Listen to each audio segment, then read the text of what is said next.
Le désert et le pays aride se réjouiront, la solitude s'éguera et fleurira comme un narcisse. Elle se couvrira de fleurs et tressaillira de joie avec chants d'allégresse et cris de triomphe. La gloire du Liban lui sera donnée, la magnificence du Carmel et de Saron. Ils verront la gloire de l'Éternel, la magnificence de notre Dieu. Ésaïe 35, 1, 2. Oh, combien simplement et d'une si belle manière le Seigneur résume sa joie. Lorsque le péché entra dans le monde par la désobéissance d'un seul homme, il entraîna une malédiction, et à cause de cette malédiction, nous trouvons partout des ronces, des épines, la stérilité et la déception. Tout ce que l'homme cherche à faire par les progrès et la culture finit par des épines, des ronces et un désir de sable. Dans chaque foyer, il y a des ronces et des épines. Votre vie n'est rien qu'un désert désolé qui ne peut être changé ou amélioré par aucun homme. Voyez alors ce que déclare la parole de Dieu. La solitude fleurira comme un narcisse. Elle se couvrira de fleurs et tressaillira de joie.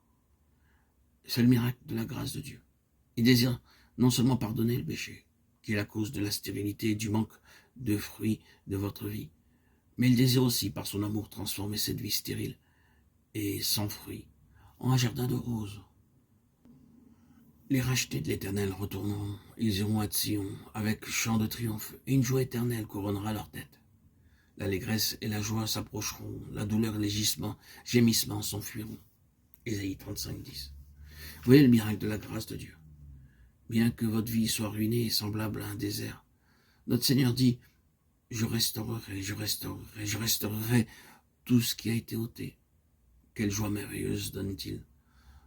Tout ce qui a été ruiné, volé et perdu peut être restitué.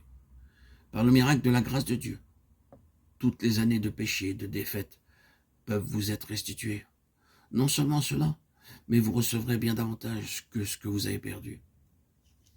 Recevez-le donc pleinement, recevez cette joie qu'il vous offre en plénitude, si aimablement et librement. Ne recevez pas en partie. Il nous donne tout, et il demande tout en retour. Laissez Dieu prendre tout votre amour. Alors il y aura joie, bonheur, un chant dans votre cœur, et la joie du Seigneur sera votre force. Il y a d'abondantes joies devant ta face, Psaume 16, 11. Parce que la joie que nous recevons à la nouvelle naissance n'est pas une joie terrestre, mais la joie du Seigneur lui-même. Elle se multiplie, se fortifie, devient plus riche et abondante à travers l'éternité. De plus, ce n'est pas une joie égoïste. Cette joie est le partage de plusieurs sur cette terre et dans les lieux célestes, de tous ceux, en fait, qui ont expérimenté ou expérimentent la nouvelle naissance. Les joies terrestres ne peuvent se partager ainsi. Mais cette joie est une joie céleste, et c'est notre privilège que de la présenter et de la partager avec plusieurs sur la terre.